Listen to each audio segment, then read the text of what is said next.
Um, I'm beginning to lean in this direction as far as my opinions go, but I have been for some time, to be honest. But I'm leaning more and more as I see things, as I pay more attention to life, and get out of my head a little bit, which is exactly what I'm talking about right now, or about to talk about. I'm leaning in this direction of believing, well, more and more. This goes beyond opinion. I mean, I believe it that. Well, let me start off by saying that the mind is a tool, right? We know that. I believe that. A lot of people believe it, and I have opinions on tools, um, which I think I've expressed before, plenty. Any tool can be misused, and really any tool can be overused. Okay, any tool can be sorry, can be misused, can be overused, and any tool can sorry any tool can become dangerous. Even, and this is the kicker, right? Even if it's not being overused or misused, or used for the wrong thing, right? You could be using a very handy tool, a very useful one, and it could turn on you. That's part of life, right? It's always got the potential for danger, and you got to be aware of that. You got to keep your eyes peeled. The mind um, can solve problems, but it can also create them. Um, and the waters get muddy.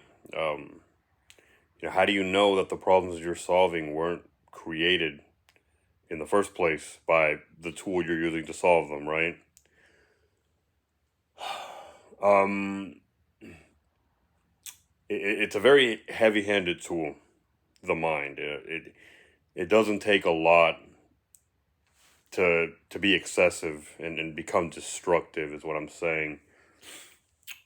And even in the best case, where you are properly using it and you're solving a problem that you didn't create, right? Even then, it doesn't take a lot. Um, it's like mixing a very potent, very condensed chemical, right? Very dense, densely populated chemical. I mean, it doesn't take a lot. It doesn't take a lot. You put one drop in some water, and you've got what you need, maybe more. That's the mind. The mind is useful, but it doesn't take a lot for it to overstep, overextend its welcome, overextend its usefulness, um, and begin to become a liability. Um, what was I originally going to say here? I think I've made some points, but I want to make sure I cover what I had in mind to say. Um, the mind. Um, well, I mean, I think I made the point. I might be just kind of stepping on my own foot here.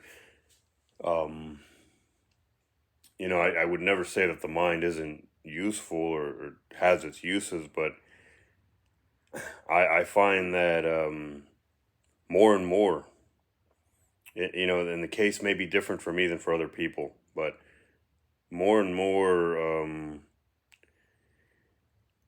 I find it necessary to instruct my mind, as it were, to get out of the way, right? I have to do that more often than then I have to instruct it again to step in, right? Because it seems to be the default for someone like me to try to solve problems with my head, and to fail miserably more often than I'd like. Um, that's the default for me. A lot more often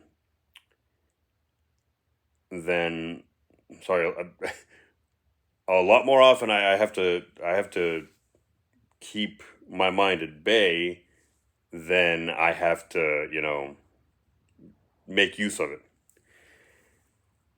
And I don't think I'm alone. I think a lot of people this applies to, even people who wouldn't conventionally consider themselves overthinkers. It's We all have a mind. We all have a brain, and it can turn on any one of us. We are all prone to depression. We are all prone to overthinking. Or I'm not gonna get into this too deep, but overthinking is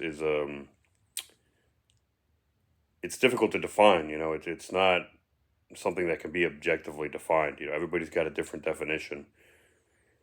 To some people, it doesn't take much to be overthinking. For some people, it takes more. Everybody has a lifestyle that they choose to live, and they can define things as they choose. But we all struggle with mental issues of some sort, and those of us who claim not to, we're full of shit.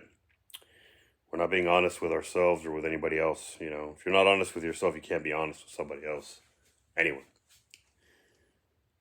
let me make sure I have my bases covered. I'm always doing this. I extend these videos because I drift off, and I am not content with not coming back to the original spot I began in. I want to make sure I cover what I wanted to say. Right, the mind. I find that we learn as we get older that um, keeping the mind out of the way is often the answer, and really that suffices. Sorry, that suffices. That's plenty, right?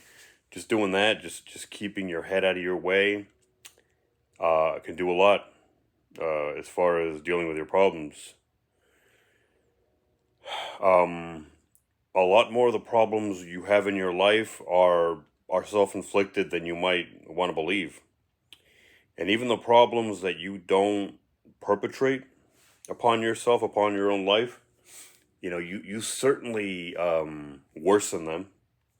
When you let your mind do what it does very naturally.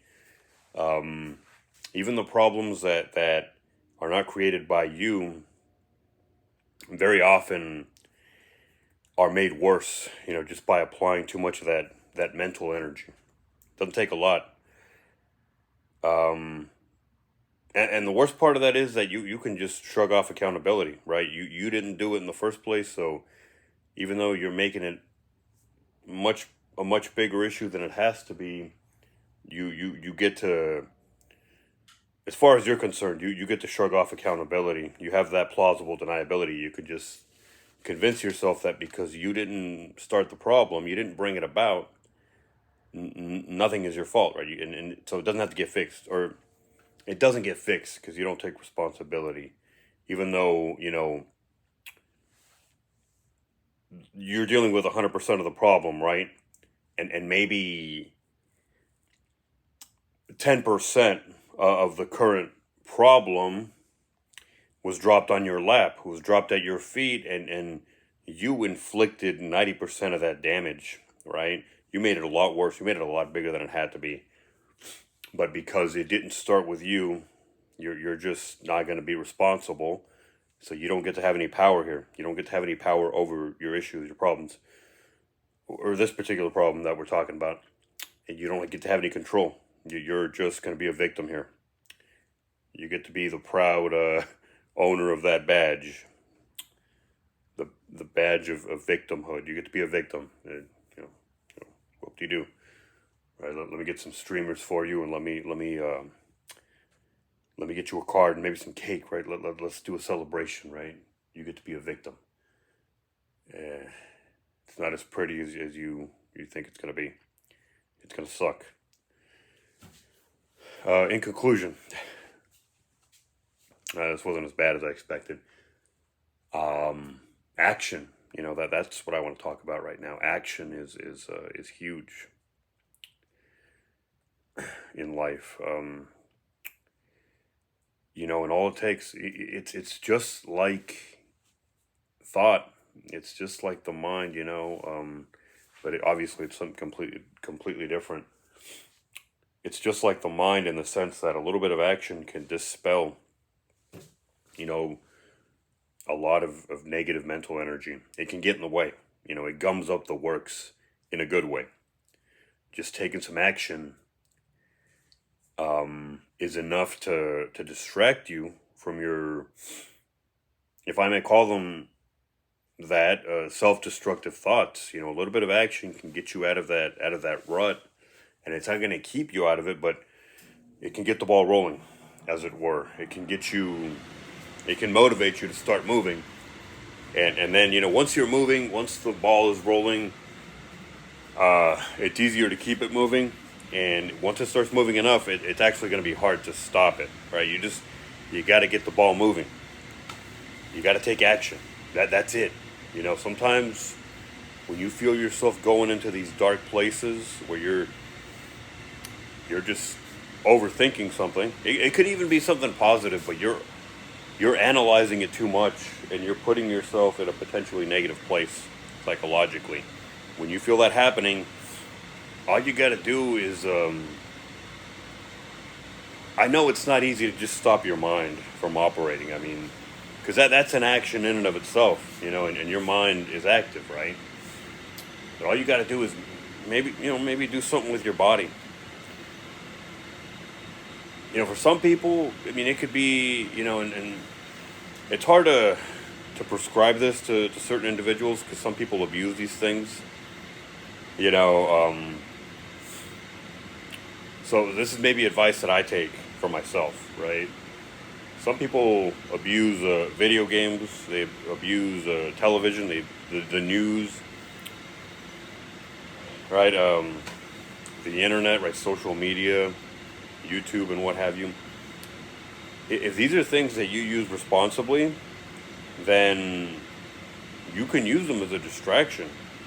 But of course, plenty of people do that, right? We know. Plenty of people use social media as a distraction from life's problems. And obviously nothing gets fixed, right? Social media, other forms of entertainment. If you're just creating that initial impulse, you're not solving anything. If you don't have a plan, you're not kind of being active with the process after that initial impulse, right? After you get your mind out of your issues, right, momentarily, if you're not being proactive about how you continue the process, then you're probably, more than likely, you're going to end up in a situation where, that solution that you've been implementing, right, that distraction is going to become the problem. It's going to become a compulsion, perhaps, an addiction, and it's going to bring problems of its own, so it's just, you're swapping one problem for another. You have to be proactive, If there are problems in your life,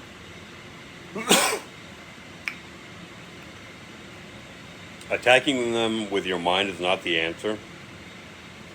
It takes action. And sometimes that action is going to involve diverting your attention away.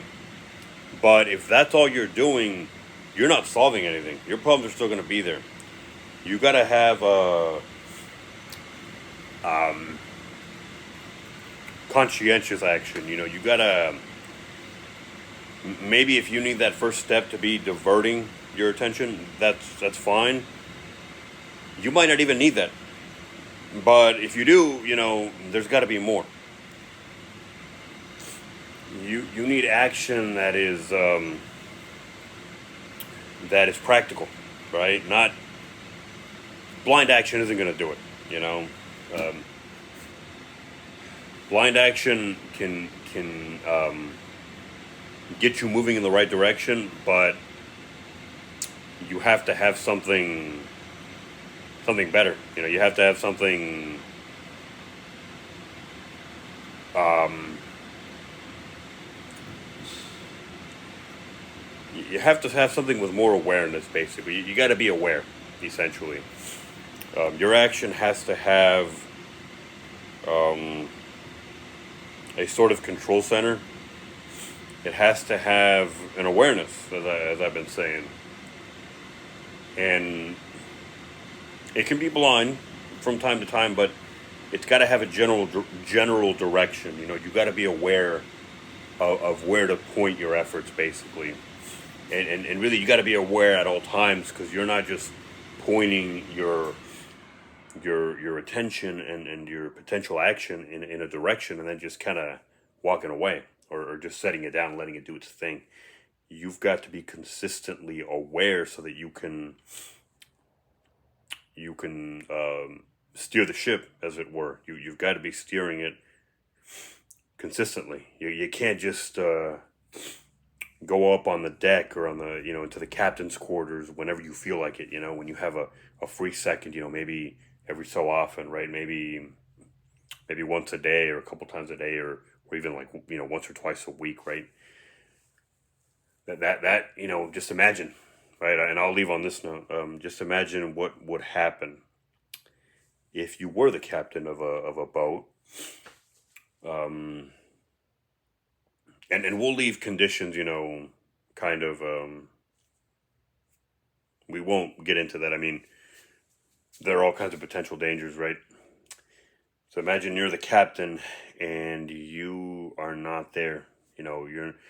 You are not making sure that either you or somebody you trust, who's capable, is consistently aware of the dangers, and the course that's being taken, right? And steering the ship responsibly and consistently, right? And also, not steering when it's not necessary, right? Just doing what is proper at any given moment, right? You're not making sure that either you or somebody you have entrusted is constantly there, right? And you just show up when you feel like it, and then when you're not there, nobody is. What do you think is going to happen to this ship? What do you think is going to happen to this boat? Um, right, to the Titanic, which is probably one of the more iconic um, boating disasters in history. I don't know if how present the captain was. I'd have to brush up on this stuff. I saw the movie once a very long time ago. Um, and he may have been. He may have been. See, what I'm saying is, though, he certainly wasn't gone, 90% of the time, right? And this disaster still happened. Things can still happen. Imagine how bad it would be if you took your attention away most of the time. That's what life is like. If you're not at the helm of your ship, the ship of your life, if you're just kind of lollygagging and sort of not paying attention to what happens around you, right? The developments in your life, all this stuff. If you're not aware on an almost continual basis, right? Basically almost every moment of the day, except when you're asleep. If you're not, and the less you are, the you're going to see the results in your life.